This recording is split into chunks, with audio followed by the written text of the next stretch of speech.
ఎలక్షన్ల ముందు ఓటేయడం కాదు, ఓటేసారు, బాధ్యతగా వేశారు, అవేర్నెస్ వేశారు, మీ ఆస్పిరేషన్స్ ఫుల్ఫిల్ అవుతాయని వేశారు.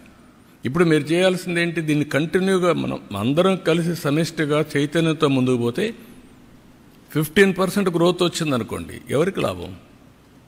రాష్ట్రానికి లాభం, ప్రజలకు లాభం, మీ తలసరి ఆదాయం పెరుగుతుంది. నిన్న ఎండ్ టు ఎండ్ వర్కౌట్ చేశాను, 3 hours కూర్చున్నాను అగ్రికల్చర్లో. సాయిల్ హెల్త్ దగ్గర నుంచి నాశనం చేశారు. ఉదాహరణ, సాయిల్ హెల్త్ అంటే ఏంటి? నేను ఒకప్పుడు మైక్రో న్యూట్రియంట్స్ ఫ్రీగా ఇచ్చాను, ఇప్పుడు సాయిల్ టెస్ట్ చేయడం మానేశారు. ఇప్పుడు మళ్ళీ సాయిల్ టెస్ట్ ఇచ్చేసి మైక్రో న్యూట్రియంట్స్ ఇచ్చి Andhra Pradesh farmers are very good, దానికి నేను మనస్ఫూర్తిగా అభినందిస్తున్నా.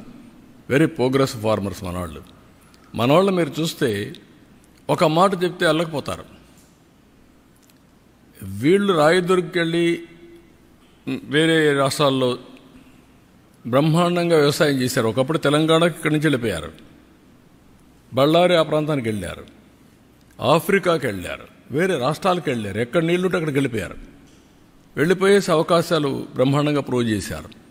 ఇప్పుడు హార్టికల్చర్ కానీ, అక్వాకల్చర్ కానీ, స్పైసెస్ కానీ వీఆర్ నెంబర్ 1. ఇక్కడ ఆ మోడల్స్ని క్రియేట్ చేసి మనం ఫెసిలిటేట్ చేస్తే, బ్రహ్మాండంగా చేసి పామాయిల్ వీఆర్ నెంబర్ 1. అందుకని నేను చాలా క్లియర్గా ఆదాయాన్ని పెంచే మార్గం, రైతులకు వ్యవసాయ ఖర్చులు తగ్గించడానికి టెక్నాలజీ ఎట్లా ఉపయోగించుకోవాలి, నేచురల్ ఫార్మింగ్ చేస్తే దీన్ని ట్రేసబిలిటీ సర్టిఫికేషన్ చేసి ధర ఎక్కువ ఎట్లా సంపాదించుకోవాలి, దానికి కావాల్సిన ప్లేయర్స్ ఇవన్నీ తీసుకొచ్చి వర్కౌట్ చేస్తున్నాం. It will take some time, but that is a revolution అవుతుంది.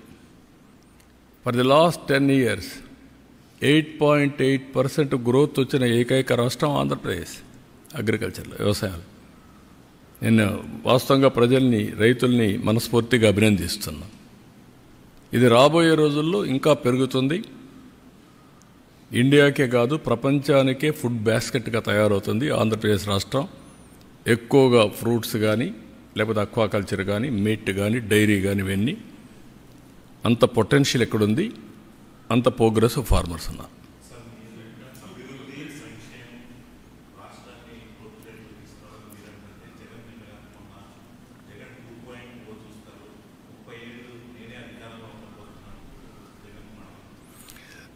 నేను చెప్పేది, ఇప్పుడు ఆ గర్వం అనేది ఇప్పుడు ఢిల్లీలో కూడా జరిగింది. ఇలాంటి మోడీలు ఎంతమంది వచ్చా నన్ను ఓడించారన్నారు కదా, ఏమైంది?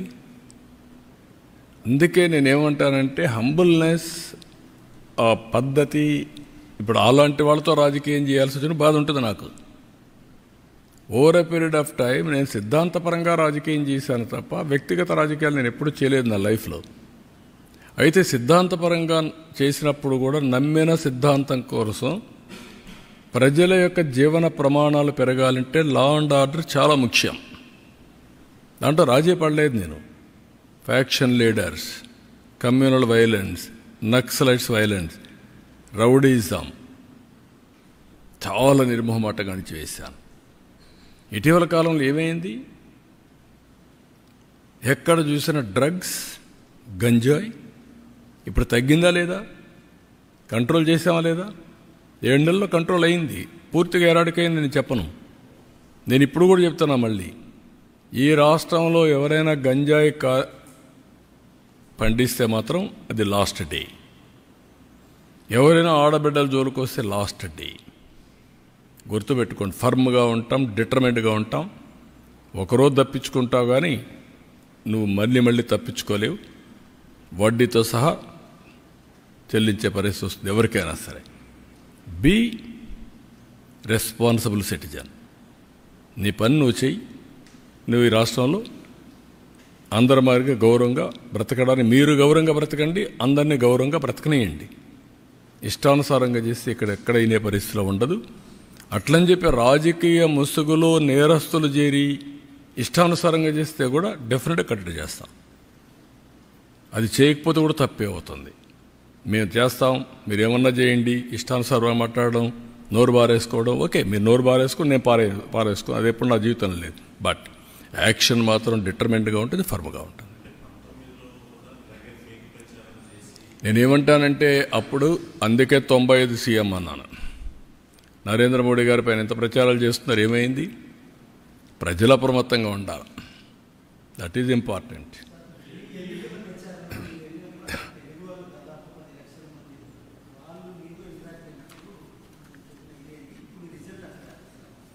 నేననేదంటే నేను పోయిన దానికి వచ్చిందనేది కాదు. ఇది బీ క్లియర్, మీరందరూ గుర్తుపెట్టుకోవాలి.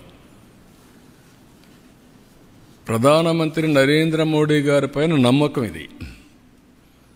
ఆయన అవలంబించే మోడల్ ఈజ్ రైట్ మోడల్ అని ప్రజలు విశ్వసిస్తున్నారు. అందుకే 3 సార్లు గెలిచారు. గుజరాత్లో 5 సార్లు గెలిచారు.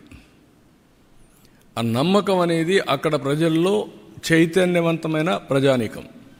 ఇప్పుడు మీరు అడుగుతున్నారు, అక్కడ మళ్ళీ వేరే వాళ్ళు గెలుస్తారని నమ్మరు. ఆయనకి ఇప్పుడే డౌట్, మళ్ళీ 2.0 వస్తానన్నాడు. అంటే మీకు ఇప్పటి నుంచే మళ్ళీ ఫియర్ సైకో స్టార్ట్ అయిపోతా ఉంది. వాడు వస్తే ఏమవుతుంది, మళ్ళీ నిద్రపోతామా లేదా, ఏమైపోతాం అంటే దాంతో మనం ఇంకొంచెం నర్వస్ అయ్యి ఇంకా ఎక్కువ తప్పులు చేయాలని చూస్తాం. I'm not interested in that. I want deal firmly everybody equally. కాబట్టి మీరు అన్ని దాంట్లో ఒకటే గుర్తుపెట్టుకోవాల్సింది ఏంటంటే, model is same, people are different, but ultimately every citizen is thinking same. యూనిఫామ్గా అదే ఆలోచిస్తాడు. ఓసారి మోసపోతారు. మోసగాళ్ళు ఉన్న దగ్గర మోసపోతారు. మోసగాళ్ళు లేకపోతే కొంచెం స్ట్రైట్గా పోతూ ఉంటారు. అది వచ్చింది. దాన్ని ఇప్పుడు ఎక్స్ట్రా ఎఫర్ట్ పెట్టాలి. ఇక్కడ ఈ పొలిటికల్ పొల్యూషన్కి ఈ ఇంటర్నెట్లో పెట్టే, సోషల్ మీడియాలో పెట్టేదంటే నేను ఎక్స్ట్రా ఎఫర్ట్ పెట్టాలి everyday. That is biggest task. నేను అందరికంటే బాగా పనిచేసి సంపద సృష్టిస్తానని చెప్తున్నాను. నీ సంపద ఎవరికి కావాలి? నువ్వు కక్ష తీర్చుకో, లేకపోతే నన్ను తిట్టు అంటే నేను ఎక్కడ తిట్టగలుగుతానవన్నీ? రాజకీయాల్లోకి వచ్చింది పబ్లిక్ని తిట్టడానికో లేకుంటే ఇది చేయడానికి కాదు కదా. దుర్మార్గుల్ని హ్యాండిల్ చేయాలి. No question of compromise. అవినీతి పరులు గుండెల్లో నిద్రపోవాలి. No question. At the same time political victimization ఏం రాలా.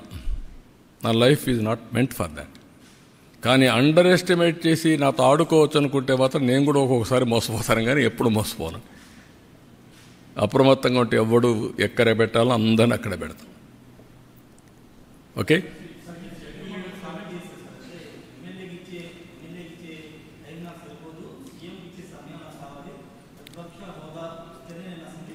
దాన్ని ఏమంటారు బ్రదర్? నువ్వు నన్ను అడుగుతున్నావు ఏమంటావు దాన్ని? నీతో ఎవరన్నా మాట్లాడుతున్నావు ఏమంటావు?